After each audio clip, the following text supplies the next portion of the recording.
আল্লাহ তাআলা কোরআনে কারীমে এই জন্য বলেছেন, ওয়ালা তাহিনু ওয়ালা তাহজানু ওয়ালা তাহিনু ওয়ালা তাহজানু ওয়া আনতুমুল আ'লাউনা ইন কুনতুম মুমিনিন। কখনো মনমরা হবে না, কখনো পেরেশান হবে না, হীনমন্যতা তোমাদেরকে যেন কখনো পেয়ে নয় বসে। তুমি কখনো নিরাশ হবে না, তুমি নিশ্চিত থাকো।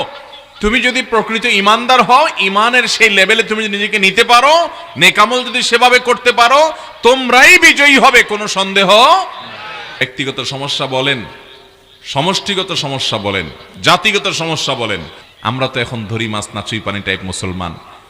নামাজও পড়ি, 2 নম্বরীও করি, ওয়াজও শুনি, দুর্নীতিও করি, ওয়াজও দেখি, আবার ইউটিউবে ফিল্মও দেখি, ও কোরআন তেলাওয়াতও শুনি, আবার গানও শুনি। এই ভেজাল্লা মুসলমান দিয়া আল্লাহর কাছ থেকে সাহায্য পাওয়া বড় কঠিন। অতএব পিওর মুসলমান হব তো ইনশাআল্লাহ। উদখুলু ফিস সিলমি, পরিপূর্ণভাবে ইসলামে প্রবেশ করো। আল্লাহ তাআলা আমাদেরকে পরিপূর্ণভাবে ইসলামে প্রবেশ করার তৌফিক দান করুন। ভাইরা আমার, আপনি পরিপূর্ণ মুসলমান হলে আপনার লাভ, আপনার লাভ। আল্লাহর কোনো ঠেকা পড়ে নাই ভাই। যত আল্লাহর দাসত্বটা পিওর ভাবে করতে পারবেন, যত বেশি করতে পারবেন, অলৌকিকত্ব, আল্লাহর সাহায্য আপনি সামনে তত বেশি দেখতে পাবেন ইনশাআল্লাহ। তো যে উপদেশ নবী সাল্লাল্লাহু আলাইহি ওয়াসাল্লাম আব্দুল্লাহ ইবনে আব্বাসকে করেছেন, ইযা সাআলতা ফাসআলিল্লাহ ওয়া ইযা ইসতাআনতা ফাসতাইন বিল্লাহ। যখন কিছু চাইবা কার কাছে চাইবা? যখন সাহায্য চাইতে হবে কার কাছে সাহায্য চাইতে হবে? আল্লাহর কাছে। আল্লাহর কাছে এমন ভাবে সাহায্য চাইবেন যে আল্লাহ তাআলা না দিয়ে যাবেন না, আল্লাহ তাআলা দিবেন আপনাকে। এবং সবার আগে মনটা কোথায় যেতে হবে? আল্লাহর দিকে। অসুখ হলে আমাদের সবার আগে মনে করেন আপনার জ্বর আসছে, কি আসছে? জ্বর আসছে, আপনার শরীরটা ব্যথা, সবার আগে মনে পড়ে কিসের নাম? তাহলে তো সব ফেরেশতা এখানে দেখা যাচ্ছে। আমার তো সবার আগে নাপার কথা মনে আসে। আল্লাহ তাআলা আমাদেরকে মাফ করুক। ভাইরা, জ্বর আসলে শরীরে সবার আগে আসলে সত্যি সত্যি বলেন কার কথা মনে আসে? কিছু বুজুর্গ নেককার আছে, এদের আল্লাহর কথা মনে আসে, মাশাআল্লাহ আছে আল্লাহর কিছু বান্দা। বাকি বেশিরভাগ মানুষের মনে আসে কার কথা? প্যারাসিটামল নাপার কথা, ঠিক না? ভাইরা আমার, পেটে ব্যথা শুরু হয়েছে, সবার আগে মনে আসে ডাক্তার সাহেবের কথা, ঠিক কি না বলেন?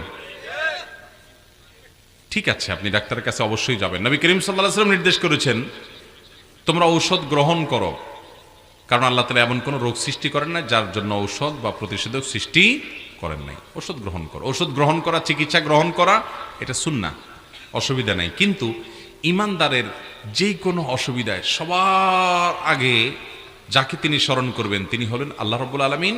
যে আল্লাহ, জ্বর হয়েছে, আপনি আমাকে রক্ষা করেন। ঠিক আছে, আমি ডাক্তারের কাছে যাচ্ছি, ঠিক আছে আমি নাপা প্যারাসিটামল খাচ্ছি, ঠিক আছে আমি শরীর মুছে তেনা দিয়ে, ভিজা তেনা দিয়ে মুছে জ্বর দূর করার চেষ্টা করছি, কিন্তু আল্লাহ আপনি সাহায্য করেন, আপনি হেফাজত করেন। মনটা সবার আগে কার কাছে যাবে? আল্লাহর কাছে। ওই ছোট বাচ্চার মতো, ছোট বাচ্চা কেউ যদি তারা একটা ধাক্কা দেয়, একটু বকা দেয়, একটা গালি দেয়, একটা মাইট দেয়, একটা ঘুষি দেয়, একটা থাপ্পড় দেয়, ছোট্ট 2, 3, 4 বছরের পোলাপান সবার আগে কারে ডাক দেয়? মা। স্মরণ আসে কার কথা? কারণ সে জানে তার মায়ের চাইতে আপন এই মুহূর্তে তার জন্য কেউ নাই। ভাইরা আমার, ইমানদারের জন্য, ইমানদারের মূল আশ্রয়স্থল হলেন আল্লাহ রাব্বুল আলামিন। আমাদের ইমানগুলো বড় ঠুনকো হয়ে গেছে, বড় দুর্বল হয়ে গেছে, আল্লাহর কথা স্মরণ আসে না। আমি নিজেও ভাই এই রোগ থেকে মুক্ত না, আপনাদেরকে বলছি আমিও এই রোগ থেকে ঊর্ধ্বে উঠতে পারি নাই। আল্লাহ রাব্বুল আলামিন আমাকে, আপনাকে, আমাদের সবাইকে আল্লাহ তাআলার সাচ্চা ইমানদার বান্দা হওয়ার তৌফিক দান করুন। ইমানের একেবারে ডিপে যাওয়ার, গভীরে যাওয়ার তৌফিক আল্লাহ তাআলা আমাদেরকে নসিব করুন। সবার আগে যেন আমাদের রবকে আমরা স্মরণ করতে পারি, সেরকম ইমানওয়ালা হওয়ার তৌফিক নসিব করুন। সেটা যেদিন হইতে পারবেন, ওই যে সেদিন দেখবেন তাজিদহু তুজাহাক, আল্লাহ সাহায্যকে চোখের সামনে দেখতে পাবেন। চেষ্টা করা যাবে না ইনশাআল্লাহ। তিনি বলেছেন, ইযা সাআলতা ফাসআলিল্লাহ। তোমার যদি কিছু চাইতে হয়, তোমার যদি কিছু চাইতে হয়, অদৃশ্যের কারোর কাছে তোমার কিছু চাওয়া লাগে, তো তুমি আল্লাহর কাছে চাইবা। কার কাছে চাইবা? যদি তোমার কখনো সাহায্যের প্রয়োজন দেখা দেয়, যে কারো সাহায্য দরকার, এখন অনেক বেশি সাহায্যের প্রয়োজন, তো সাহায্য চাইবা কার কাছে? আল্লাহর কাছে। অদৃশ্যের কারোর কাছে যদি কিছু প্রার্থনা করতে হয়, কিছু চাইতে হয়, সাহায্য যদি কোনো অদৃশ্যের কারোর কাছে চাইতে হয়, তো তিনি হবেন একমাত্র কে? আল্লাহ। নবী করিম সাল্লাল্লাহু আলাইহি ওয়াসাল্লাম বলেছেন, জুতার ফিতাটা কারোর ছিঁড়ে গেছে, রাস্তা চলতে চলতে স্যান্ডেল পরে যাচ্ছেন অথবা যে কোনো জুতা পরে যাচ্ছেন, ছিঁড়ে গেছে, এখন রাস্তার মধ্যে জুতা ছেঁড়া একটু মুসিবত, কিন্তু আপনি ওইটা ঠিক করে হয়তো সামনে কিছু দূর যেতে পারবেন, এরপর একটা দোকান থেকে কিনতে পারবেন, অনেক ব্যবস্থা আছে। কিন্তু ঈমানদার তার এই ছোট্ট বিপদটা যখন হবে, তখনও সে স্মরণ করবে কাকে? সে এটা চিন্তা করবে, তো সেরে ফেলবো, আরেক দোকান থেকে এটা কিনে ফেলবো না, কেনার ব্যবস্থা আছে, সারার ব্যবস্থা আছে, সবই ঠিক আছে।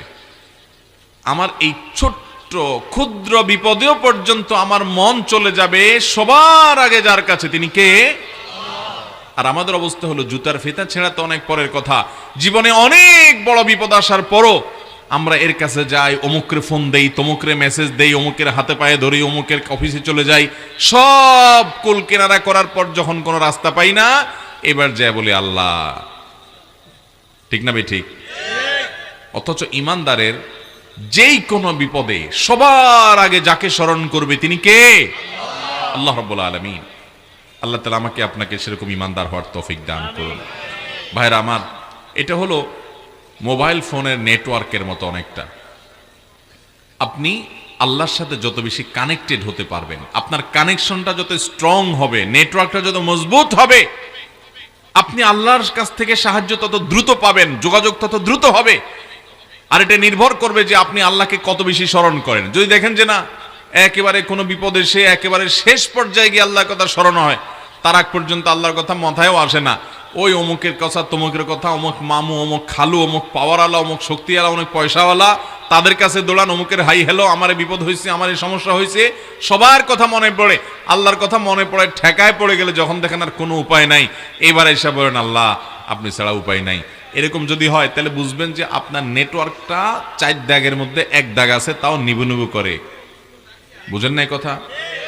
আর যদি আপনার যে কোনো সমস্যায় সাথে সাথে সবার আগে স্মরণ হয় ওই আরশে আজিমের মালিকের কথা, যে আমার রব সব দেখছেন, তার হাতেই সব কিছু, অতএব একটা জুতার ফিতাও ছিঁড়ে গেলে সাথে সাথে আল্লাহ আপনি আমাকে এই ছোট বিপদ হলেও সেখান থেকে আপনি উদ্ধার করেন, আমি এটাকে যত সহজ মনে করছি, আপনি সহজ না করলে সহজ নয়। এই সবক যদি আপনি নিতে পারেন তাহলে বুঝতে হবে আপনার নেটওয়ার্ক আল্লাহর সাথে 4 দাগ পরিপূর্ণ আছে, স্ট্রং আছে, 4G নেটওয়ার্ক আছে, 5G নেটওয়ার্ক আছে, এবং খুব মজবুত কানেকশন আছে ইনশাআল্লাহ। ভাইরা আমার, আল্লাহ রাব্বুল আলামিন আমাদেরকে সেরকম ঈমানওয়ালা হওয়ার তৌফিক দান করুন। ঈমানগুলো একবার ঠুনকো হয়ে গেছে ভাই, আমরা আমাদের রবকে চিনি না, রবের গোলামদের কাছে দৌড়াই। এর চাইতে বড় ছোট লোকে আর কি আছে ভাই? আপনি কোন মালিকের কাছে ধর্ণা না দিয়া মালিকের দাসানুদাস, মালিকের গোলাম, মালিকের অধীনস্থ ক্ষুদ্রাতি ক্ষুদ্র কোন কর্মচারীর কাছে যায় তার সেবা দাস হচ্ছেন, কোন কাজ পাওয়ার জন্য, কোন কাজ থেকে উদ্ধারের জন্য, কোন সমস্যা থেকে উত্তরণের জন্য আপনি কোন ব্যক্তির দাসানুদাসের কাছে যাচ্ছেন, মালিকের কাছে না, যে এটা মালিকের জন্য অনেক বড় অপমানকর।